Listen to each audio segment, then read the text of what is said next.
जो तपस्या करता है वो इसलिए तपस्या नहीं, किसी कारण तपस्या नहीं करता है कि मैं वो चाहता हूं या वो चाहता हूं या वो चाहता हूं, मुझे कोई इंटरेस्ट नहीं है। यूं तो राजनीति भी किसी तपस्या से कम नहीं है। शायद यही वजह है कि सियासतदान खुद को तपस्वी बताने से पीछे नहीं हटते।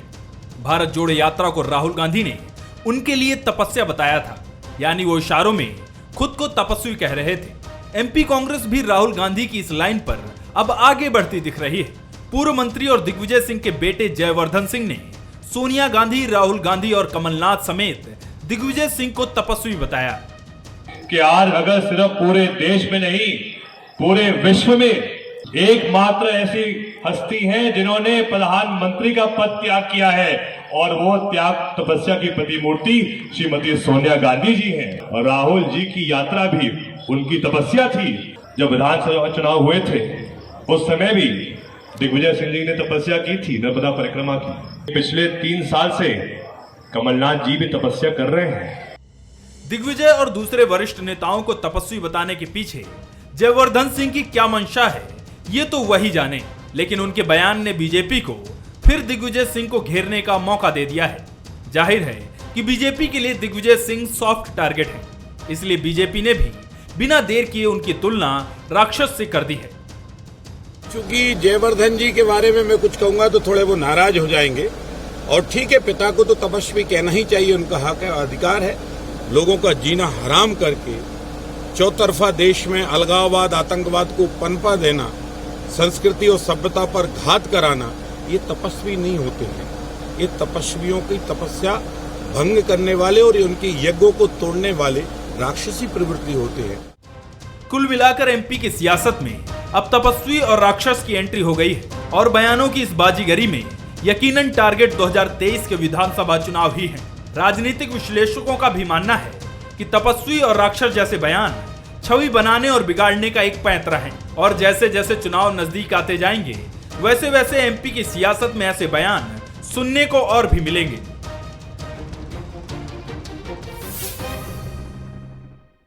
बंसल न्यूज के सवाल नंबर 1, जयवर्धन सिंह की कांग्रेस नेताओं को तपस्वी बताने के पीछे क्या मंशा है?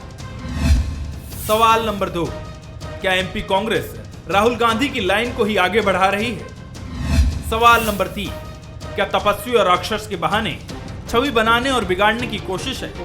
मैं हूं शरद द्विवेदी और आज का हमारा मुद्दा है कौन तपस्वी कौन राक्षस। ये भी एक बड़ी अलग तरह की बहस है।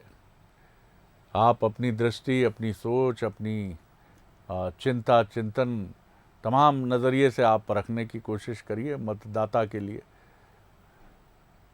चुनाव में जिस तरह से शब्दों का प्रयोग हो रहा है, भले ही तपस्वी एक सकारात्मक शब्द है, लेकिन क्या ऐसे शब्दों का भी प्रयोग होना चाहिए? और इसी तरह नकारात्मक शब्द अगर राक्षस है तो क्या राक्षस शब्द का भी प्रयोग होना चाहिए? इनसे बचा जाना चाहिए। दोनों ही शब्द जो हैं अतिरंजना की सीमाओं को, अतिरंजना शब्द आपको हिंदी का कठिन लगे तो जिसको कहते हैं कि एग्जेजरेट करना, बहुत अति पर पहुंच कर किसी बात को कहना कि ये तो तपस्वी प्रतीत होते हैं, फिर कहना नहीं नहीं ये तो राक्षस हैं, इनका काम ही तपस्वियों की तपस्या भंग करना है, हे तात इनसे सावधान रहना, तो ये भी भिन्न बात हो जाती है। तो इनके बीच में क्या है? इनके बीच में है वो लोक कल्याण, जो जनता के लिए तो तपस्वी वही है जो उनकी भावनाओं को समझता है और पूरा करता है। नहीं तो कायदे में तो तपस्वी वो है जिसको प्रभु वरदान देते हैं, यानी तपस्या सफलतापूर्वक संपूर्ण, और लोकतंत्र रूपी तपस्या तो 5 साल चुनाव ही है। तो इसमें जिसकी तपस्या सफल हो गई वो तपस्वी हो गया, लेकिन जिसकी नहीं हुई क्या वो राक्षस हो गया? सर नहीं, कदापि नहीं, वो भी तपस्वी है। एक तपस्वी को प्रभु ने वरदान दे दिया कि जाओ 5 वर्ष अपनी सरकार बनाओ, हमने संपूर्ण बहुमत से जीत की वरमाला तुम्हारे गले में डाल दी है, और दूसरे दल से कहा है आप अपनी कुछ कमियों को दूर करें और हमारे मन को लुभाएं, हो सकता है अगले चुनाव में हम आपकी तरफ बढ़ चलें। मैं आपको शायद किसी नौटंकी का पात्र लग रहा हूं, लेकिन हम हैं नौटंकी वाले ही सर, जी, सच निकल जाता है जुबान से कभी कभी। चलिए, ये तो हो गई नॉन सीरियस बात। अब सीरियस बात की तरफ, डिबेट की तरफ लौटते हैं। जो मेहमान हमारे साथ हैं उनसे मुलाकात कर लीजिए। हमारे साथ हैं कांग्रेस के वरिष्ठतम नेता, पूर्व सांसद प्रताप भानु शर्मा जी। बड़ी मनोहारी छवि है उनकी आज, प्रणम में है वो, हमेशा से ही प्रणाम कर रहा हूँ। डॉक्टर आपको सुन रहे हैं, बड़ी अच्छा लग रहा है। जी जी, प्रणाम। डॉक्टर दीपक विजयवर्गीय हैं, वो भी उसी छवि के प्रतिनिधि, राजनेता हैं। नमस्कार, धन्यवाद। और बहुत अच्छा लगता है उनके साथ भी सादगी, शालीनता और सज्जनता, जिसमें क्रोध का भी तत्व कई बार आता है, जो स्वाभाविक है। सज्जन व्यक्ति अगर क्रोध छोड़ देगा तो संसार भी उसको प्रणाम करना छोड़ देगा, तो ये भी बहुत आवश्यक है। देखिए, मैं पता नहीं क्यों दर्शन की तरफ फिर मुड़ जाता हूँ। मनोज सैनी जी हैं हमारे, वो आश्चर्य से देखते रहते हैं कि बंदा कब मुझे इंट्रोड्यूस करेगा। मनोज सैनी जी हैं हमारे साथ, पॉलिटिकल एडिटर, एग्जीक्यूटिव एडिटर, उनका बहुत स्वागत करता हूं। मनोज, पहले आपकी टिप्पणी, फिर हम आगे बढ़ते हैं। तपस्वी और राक्षस, कर्नाटक के नतीजे आने के ठीक पहले, पूर्व संध्या पर मध्य प्रदेश में दो भारी भरकम शब्दों की एंट्री हुई है जी। सेवा जब तब नाम अधारा, सुमिरी सुमिरी भव उतर ही पार। वाह।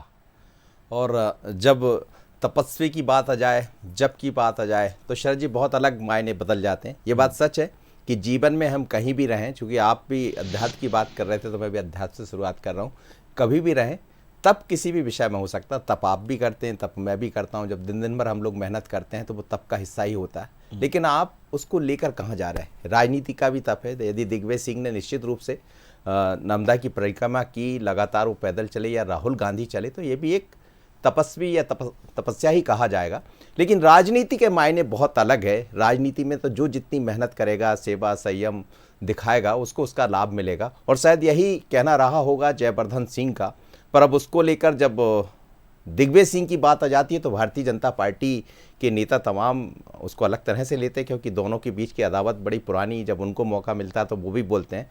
पर ये मानकर चलिएगा कि जो जितनी तपस्या कर लेगा, कम से कम 2023 के चुनाव में वही पार लगेगा। वो कितनी बात करते रहे, उसको सेवा भी करना पड़ेगा, जब भी करना पड़ेगा, और फिर जनता को बार बार सुमिरना भी पड़ेगा।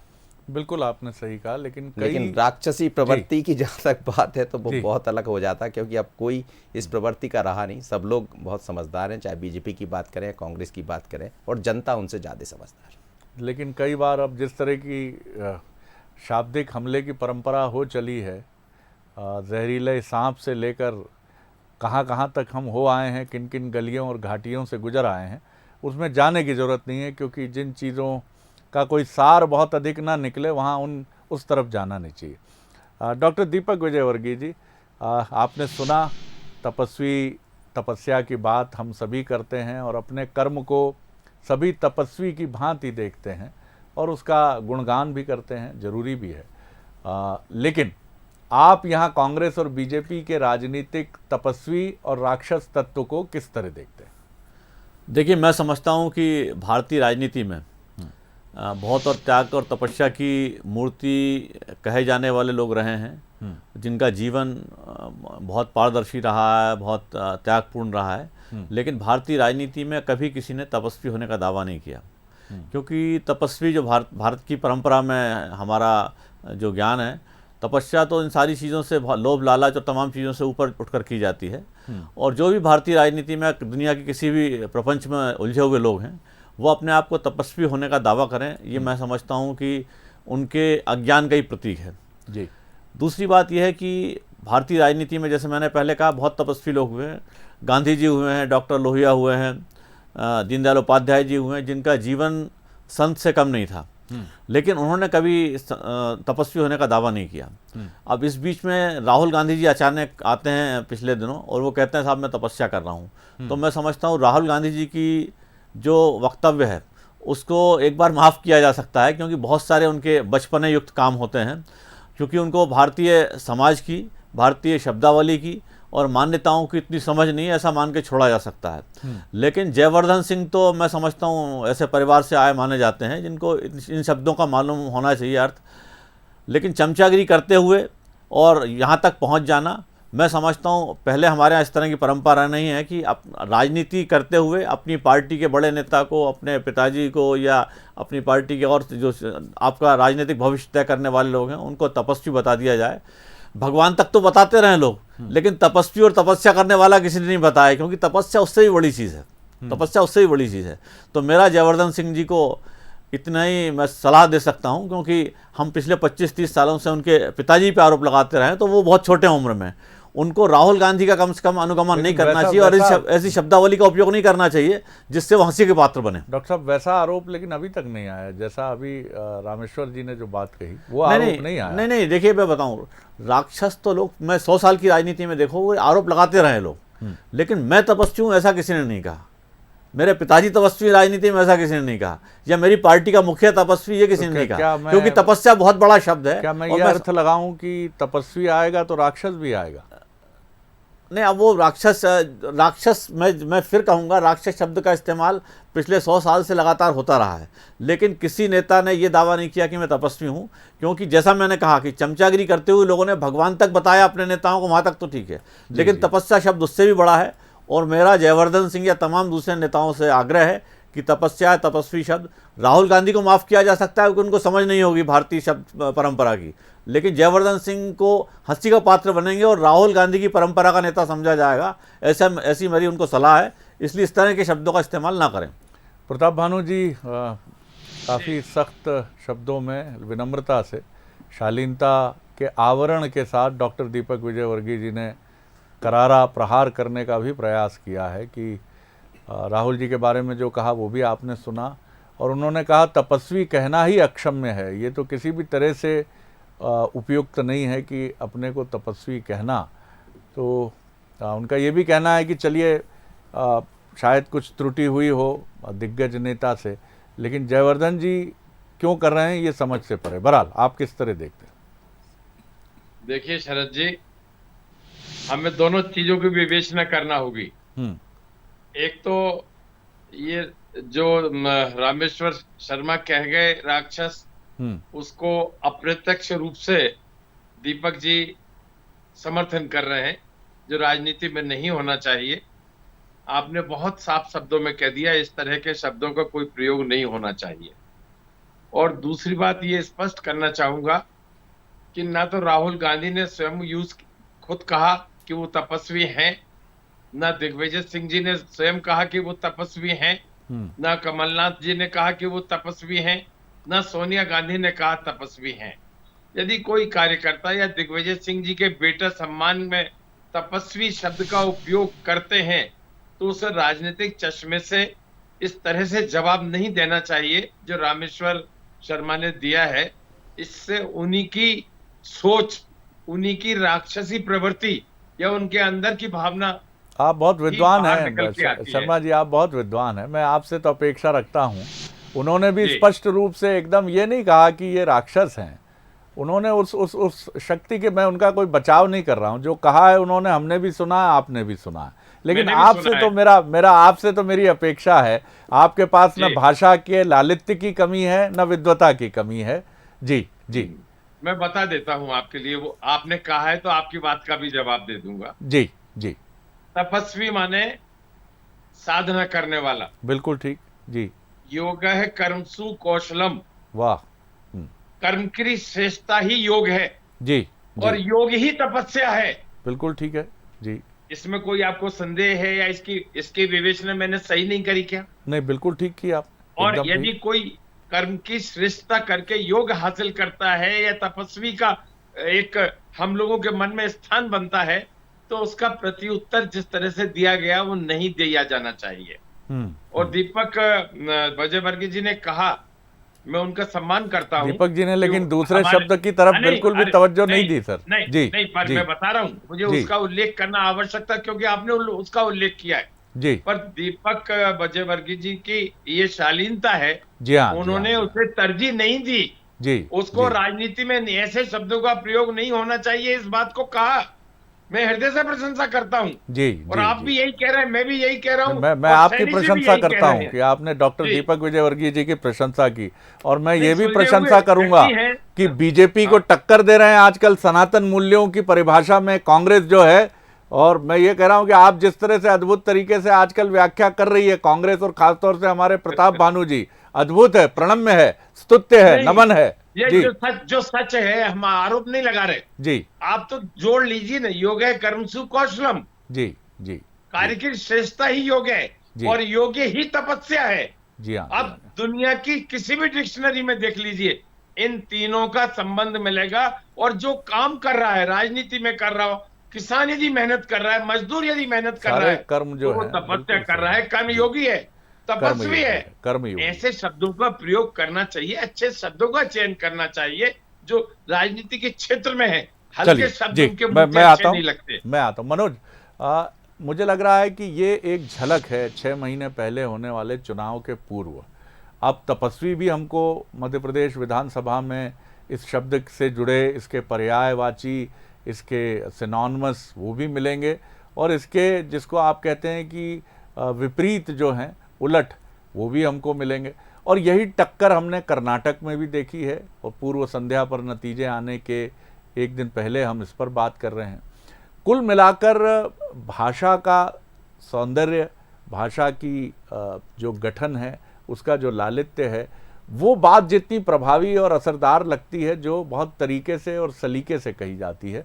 चापलूसी की भाषा भी खटकती है, और इसी के विलोम अगर आप किसी को बहुत ऐसे शब्दों में बोल रहे हैं जो बहुत चुभते और गढ़ते हैं, वो भी उचित नहीं है। लेकिन क्या आप मान रहे हैं कि सारे तटबंध नियमों के, मर्यादाओं के टूटने वाले हैं मध्य प्रदेश में भी? क्या लगता है आपको ऐसा?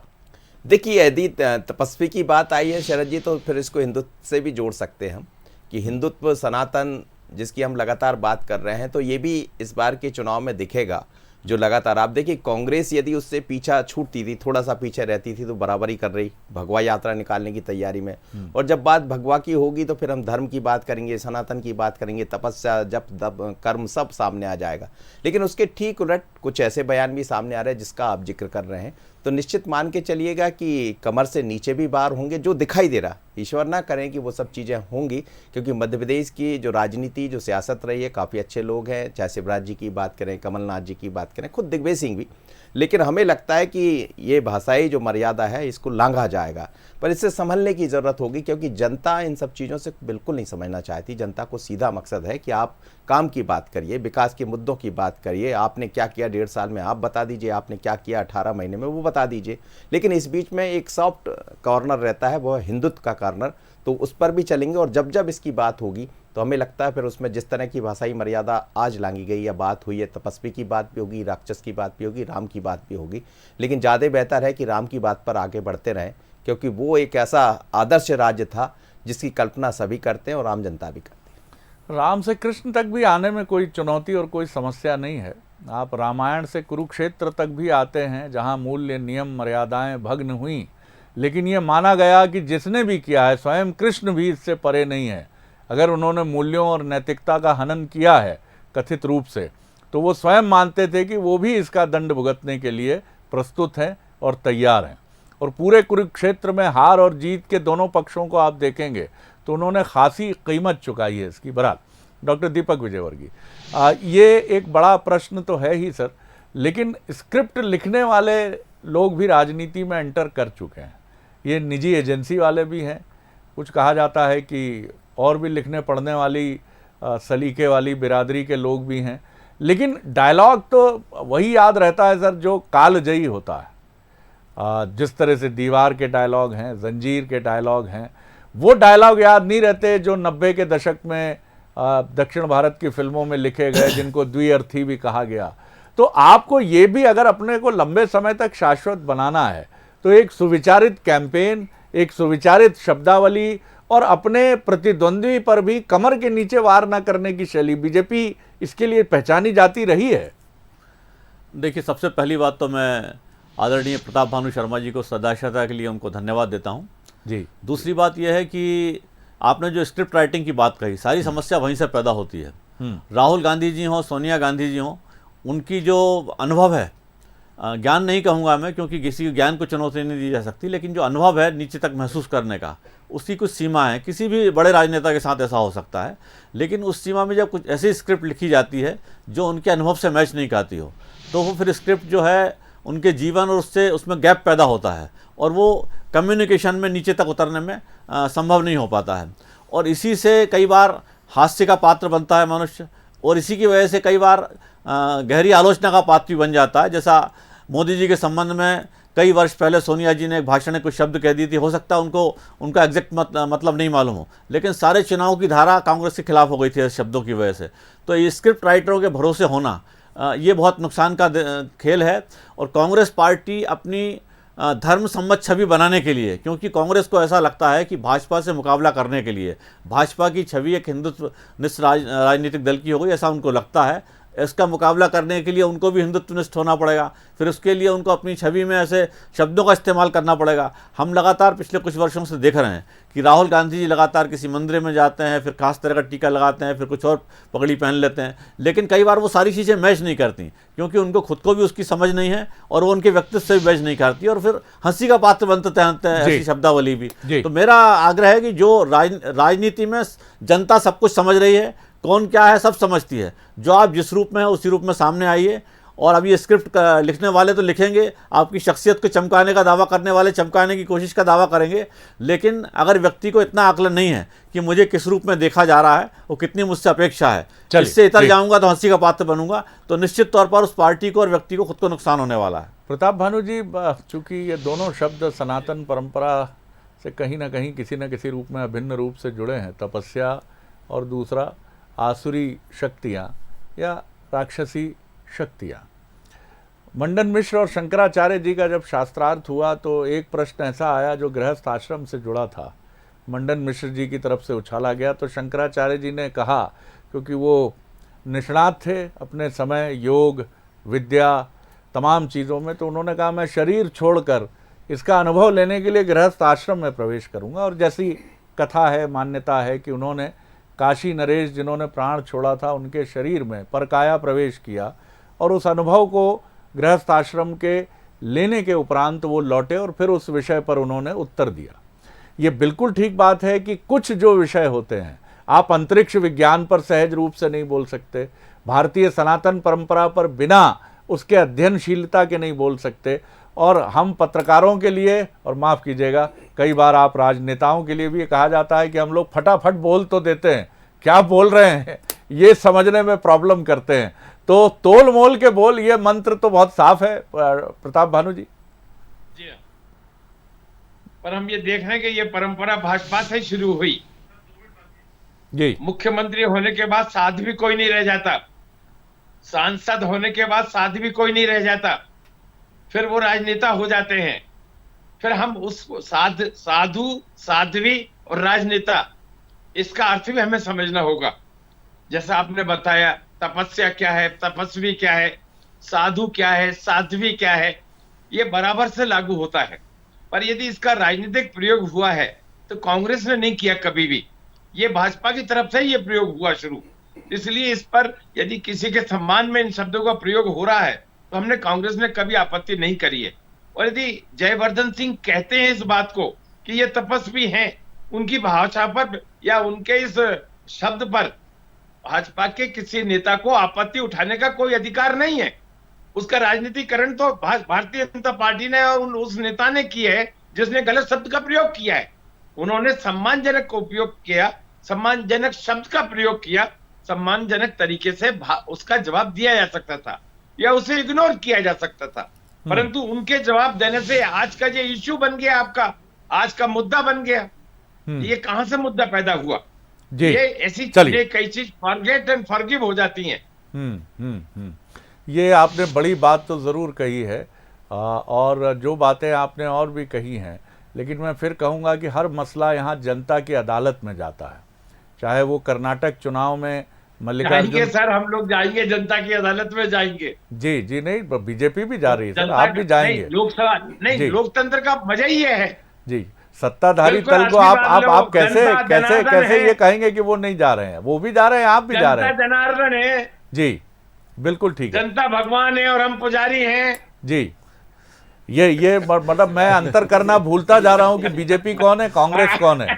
जी, अगर आप इस तरह बोलते रहेंगे तो वो मुझे अंतर करना मुश्किल हो जाएगा। पहले बीजेपी के लिए कहा जाता था सैफरान कांग्रेस। शरद जी एक बात कह दूं जी, सनातन शब्द का प्रयोग करना हर हिंदुत्ववादी का या हिंदू धर्म का पालन करने वाले का अधिकार है, और हिंदू धर्म यदि हम हैं तो ये हमारा जन्मसिद्ध अधिकार है। मैं अनुशंसा करने की हैसियत तो नहीं रखता प्रताप भानु जी, लेकिन मैं निवेदन जरूर कर सकता हूं आपकी पार्टी से कि सनातन परंपरा के मूल्यों से जुड़ी कोई स्क्रिप्ट पटकथा हो तो उसके प्रमुख लेखक के लिए पार्टी को कहीं इधर उधर देखने की आवश्यकता नहीं। मनोज, आपका कंक्लूडिंग रिमार्क।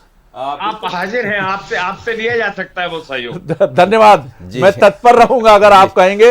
बीजेपी के लिए भी मेरे द्वार खुले हैं, कांग्रेस के लिए भी खुले हैं। जी, शंकराचार्य जी का वो इतिहास बता दिया जो हमें नहीं मालूम है, जी, जो विजय वर्गीय जी को नहीं मालूम। नहीं, विजय वर्गीय जी विद्वान है और आपकी भी विद्वता है। कुछ कह रहे हैं। इसमें एक ही चीज जोड़ना चाहूंगा कि शंकराचार्य जी को भी, आपने परकाया प्रवेश का जो अनुभव सुनाया, शंकराचार्य जी के ऊपर भी उंगली उठी और आज तक वो नैष्ठिक ब्रह्मचारी रहे या ना रहे, आज तक वो सवाल बना हुआ है। देखिए तो जब विद्वान है आपके अनुज जो है प्रताप भानु जी, उन्होंने एक और मुझे नहीं मालूम वो बात बता दी। जिस तपस्या के संबंध में शंकराचार्य जी के ऊपर सवाल उठ सकते हैं, मैं समझता हूँ हम आप जैसे सामान्य लोग और जयवर्धन सिंह जी या राहुल जी जैसे सामान्य लोग तपस्वी होने का दावा करें, ये अच्छी बात नहीं है।